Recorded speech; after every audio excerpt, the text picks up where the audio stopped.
and welcome back. I am Sierra Wolf, and this is my 1.18 Let's Play series. Last time on this series, we made this wonderful melon, pumpkin, sugarcane, and bamboo farm. So let's check in on it and see how it's doing. So when I started this last week, I moved everything from that I had in my starter home into these chests. So I had about 3 stacks of bamboo, so it's already about a stack of bamboo that's been made. Obviously there's melons in this one, but then here's melons, almost at 2 stacks of melons, as well as a few more melon slices. And then we have a good deal of sugarcane, over a full row of stacks of sugarcane and almost 4 stacks of pumpkins. So I think this is going really good. I did go ahead and modify it. I realized I was just having way too many losses down on the ground. Like, there's not much I can do about the losses here, but there was a lot of losses on the ground that I wanted to try and get rid of. So I went ahead and modified it so that the water dropped down instead of having to flow through ice. So the plan for the day is we are going to set up a mob farm, and I am going to go collect my resources I need for that, and then I will be right back. Hello and welcome back to my 1.18 Let's Play series. I am Sierra Wolf, and this is my world. Last time on this series, we made this melon, pumpkin, sugarcane, and bamboo farm, so let's check up on it and see how it's doing. So, we are up to almost 2 stacks of melons, plus almost 7 stacks of melon slices. Now, I brought over about 3 lines worth of stacks of bamboo, so we've made about 7 stacks of bamboo as well. As for the sugarcane, we have about a full line of stacks, and then we have about 4 stacks of pumpkins. So it is chugging along and doing great. I went ahead and modified it last time. After I got off, I just noticed that the ice down there where I had ice there and had it sliding on instead of using gravity to move the water. And there was just way too many losses for me. Obviously, there's not much I can do with the losses that just land on the dirt, but I was just having way too many losses at the bottom, and I wanted to eliminate that. So I went down there, and I made it so that after the water flowed for 7 blocks, I took a block out, so then it kept flowing for another 8 blocks, and that actually worked out perfectly to get right onto the ice down there, which then would take it back up into the bubble column. So, like these over here, especially with the bamboo, I can't really do much about the losses with the bamboo because they just seem to fall on the dirt more often than not. But for the most part, the rest of them are pretty good. So, what am I going to be doing today? I think today I'm going to be setting up a mob farm. I have a pretty cool design in mind, and where I'm going to put it, I'm kind of excited for it, but I got to gather up some materials. So, let me gather up some materials, and I will check back in when I start building the farm. Let's get it. And so that is exactly what I did. I went off and I gathered all my supplies and I chucked them in this chest right here. What I'm putting in my chest right now is actually the supplies I needed for my hopper clock. But then it was at this point that I realized that I also needed sticky pistons and not just regular pistons, and I had no slime. So I was going to go off and see if I could find a swamp. So I chucked a chest down just to throw all my other random stuff in that I didn't want to take adventuring with me. And I went back to my house, got myself some food, and got settled. And then I started off. The first thing I did was I ran up this mountain just to see if I could maybe catch a glimpse of a swamp in the distance, just by getting a good vantage point. And so yeah, that's what I did. I went and got a vantage point. I didn't really see a swamp, and so I just decided that I was just going to head off in this direction, and we headed off. So that's what I did. I set off on a boat in search of a swamp. I also wanted just to kind of do some exploring and see some of the new generation in 1.18. One of the first things I came across was another ice spikes biome, so I figured I could go check it out. And while I was there, I decided I would just collect some ice because, you know, ice is always a good resource and it's just good to collect it when you can. And so fairly quickly, I stumbled upon a really weird generating igloo. So it was like raised up on stilts kind of a little bit, so I went ahead and climbed in there, went down there. But the weirdest thing about this igloo was it had all the normal things you would expect, except for the villagers and the zombie villager. So I even just dug around just to see if I could find them, because like I heard villagers mumbling, but like I couldn't find it. So that was just very, very weird. And so I continued on looking for a swamp, but at this point I started to get a little bit distracted. As we were about 45 minutes into exploring, I came across this taiga village and realized I'm going to be setting up a villager trading hall soon, and I like the outfits that the taiga villagers wear, and so I went ahead and grabbed a taiga villager to bring back and put into my villager breeder so that he could breed and we could get the taiga outfits.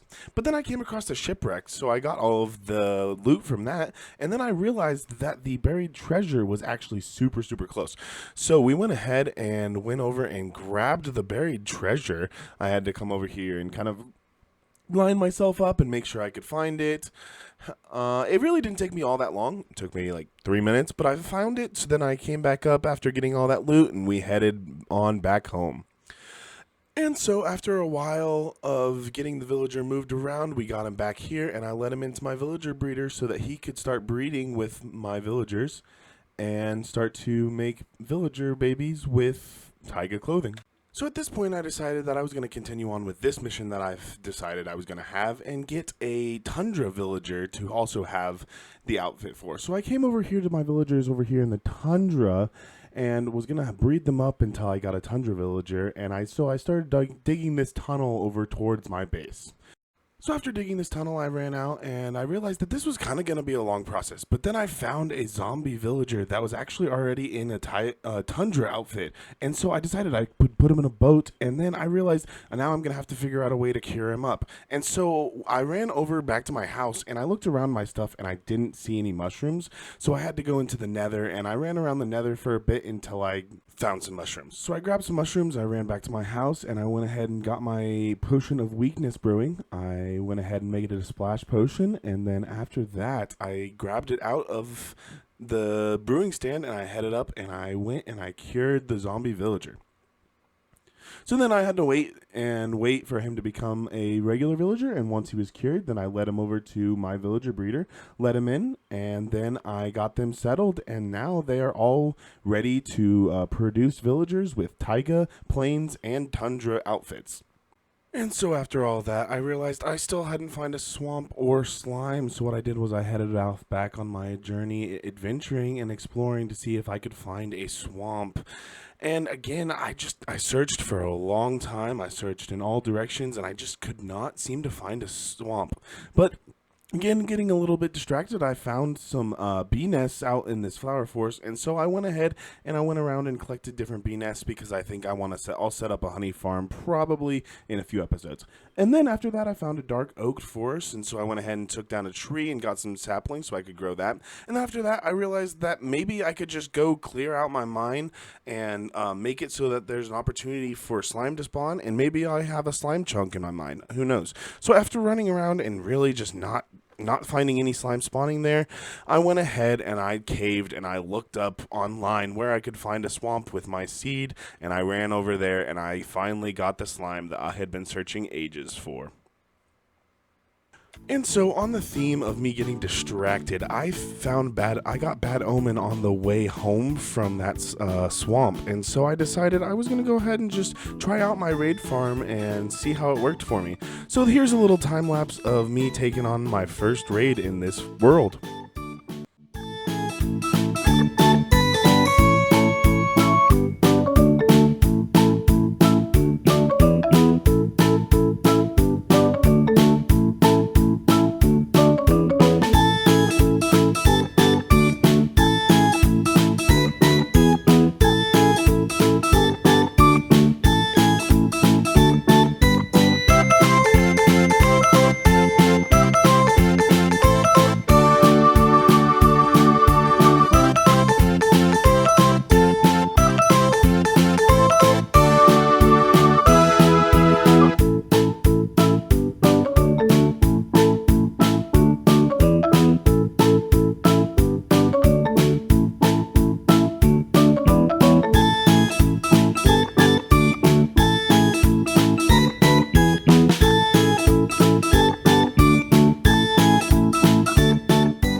Alright, so after that wild adventure, we are back and ready to start our farm. So, After all that, we got our slime so that we can have our sticky piston. That sticky piston is going to be used for our hopper clock, which is going to control our farm. So what I'm going to do is I am going to come back here. We're going to dig into the center of the mountain, back this way.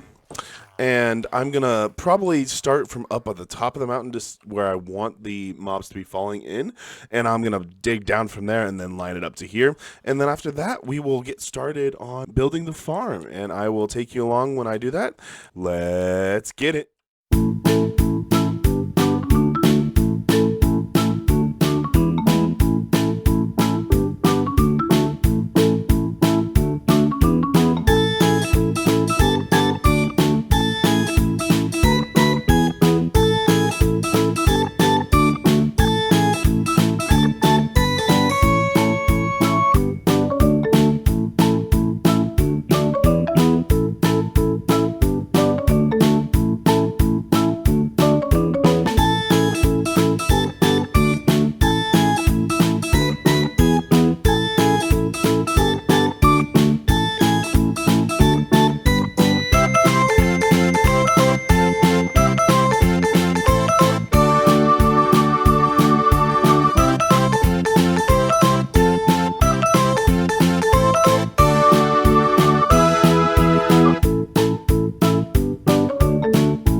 Hello and welcome back. We are up here about 100 blocks above our new mob farm, as this farm is actually supposed to be a passive mob farm for when we are just kind of doing things around our base. It should just be running all the time. I wanted to come up here and AFK a bit just because I wanted to go ahead and start getting some drops, as well as right now the caves around my area are not well lit up. So first thing we're going to do next episode is go around and light up some of the caves so that this farm will be more efficient.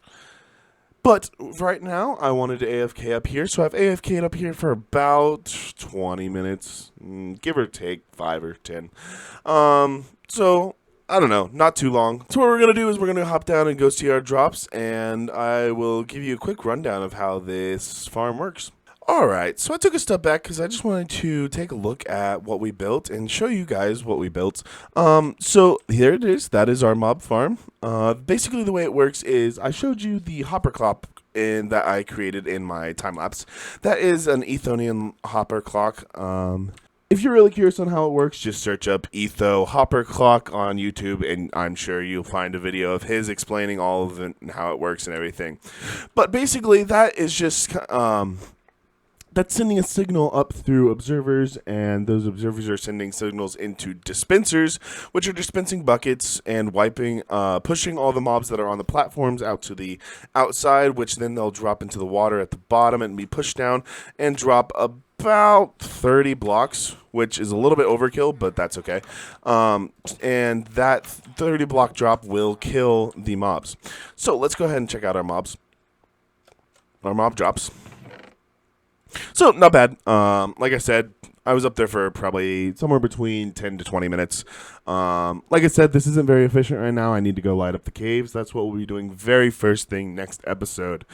But these are all the drops we're going to get. Obviously, we're going to get all of our 2 high mobs. So, our creepers, our zombies, skeletons, and then we'll also get some spiders. So, this will be good. Obviously, we can always use arrows. We can sell rotten flesh to some villagers later on. We're going to need some gunpowder for later on for rockets, and then we can use string and spider eyes for different objectives. So this isn't really anything specific. I just kind of I like to have these drops around because they do come in handy often. So that's why I'm making this. I will make a dedicated gunpowder farm later on when I am about to have an elytra, as I will want to have a little bit better source of gunpowder than this. But that is the farm. So when I was designing this, the farm and the block palette that I was going to be using, I went with polished granite, polished andesite, copper, and deep slate. Because I think especially when the copper starts to age and turns the bluish color, it's going to complement the other blocks really well. But right now, I think it even looks pretty cool. The only thing that I'm not too set on is the top, because on the top I have a pattern of deep slate and copper, which is really cool from the top, but it gives these edges kind of a weird look because they're not connected with the rest of it. And so I'm thinking I might go up and change that and just connect these all the way up to the top, or even just make a ring of deep slate around the top, so that it kind of maybe matches the bottom a little bit better, or something like that. Because I don't know, it just seems weird having some of them connect like that and some of them not. So I'm going to do some thinking on that. Obviously, I'm not going to leave the scaffolding. I will probably set up an AFK platform up there later on when I have an elytra, but I don't like just having the scaffolding up there, so I will probably go take that down here in a minute. So one other quick update before I let you go is this farm has been producing massively, and we have this much bamboo, but we also already have this full chest over here stocked of bamboo, as well as we have plenty of melons and plenty of pumpkins already coming through. So this farm is producing like crazy, and I will probably need to come over here and set up a sorting system with this pretty soon because, like I said, it's for some reason, it seems that the melons are all going in here, and the bamboo's coming in here, which probably just happens to be because of which water stream they most of the time go through. But for the most part, this farm has been overproducing what I thought it was going to, and I'm going to have to find a place to store all of this stuff, as it's just been absolutely crazy. And I especially can't even fathom the amount of bamboo I'm getting because, like I said, the bamboo is the one that I'm probably having the most losses on. But I guess it's also the fastest growing, and it's growing astronomically. So I just wanted to update with you with that, as that's going good. Another quick update is over here at the iron farm. This thing has also been chugging along. Even though I don't think it works when I'm over in my starter house, it does seem to be working when I'm over working with the villagers or when I was working on the mob farm. And so it's been going crazy, and I am loving this iron farm. It's doing great. And as you saw in the video, I did take on a raid. I got a lot of stuff from that raid, and I will need to fix up a few things, as again in the video you saw some mistakes and some deaths because I was letting some evokers see me, and they were producing some vexes. And so I think what I'm needing to do, and I actually already made this change in the tutorial video that I put up for this, was put some slabs here just so that I would have to crouch and then they won't actually be able to see me if I'm back here. So that should stop them from producing vexes, and therefore will be a lot safer to actually take on a raid in the future. But yeah, that is what we did today. So there's our mob farm. It is all set up, and we will go caving and do some lighting up next time to get some efficiency, to make the farm a little bit more efficient. So that's what we're going to be doing next time. But for now, I hope you liked the video, and if you did, please drop a like and maybe consider subscribing, as I post these videos. I try and post them once, maybe twice a week, as I've been really enjoying this world, and I love being able to share it with you guys. So hit that subscribe button, maybe hit the bell so you get notified of when a new episode comes out. And for now, see you.